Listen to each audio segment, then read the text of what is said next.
نضر بن عبداللہ رضی اللہ تعالیٰ عنہ کہتے ہیں کہ حضرت انس رضی اللہ تعالیٰ عنہ کی زندگی میں ایک مرتبہ دن میں اندھیرا چھا گیا۔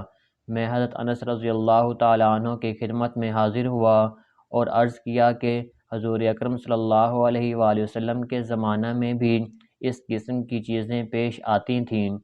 انہوں نے فرمایا کہ خدا کی پناہ، حضور اکرم صلی اللہ علیہ وآلہ وسلم کے زمانہ میں تو ذرا بھی ہوا تیز ہو جاتی تھی تو ہم لوگ قیامت کے آ جانے کے خوف سے مسجد میں دوڑے چلے جاتے تھے۔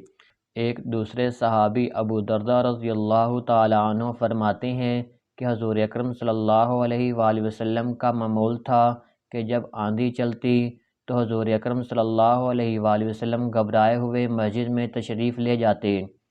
فائدہ میں حضرت شیخ الحدیث لکھتے ہیں، آج کسی بڑے سے بڑے حادثے، مصیبت، بلا میں بھی مسجد کسی کو یاد آتی ہے۔ عوام کو چھوڑ کر خاص میں بھی اس کا اہتمام کچھ پایا جاتا ہے۔ آپ خود ہی اس کا جواب اپنے دل میں سوچیں۔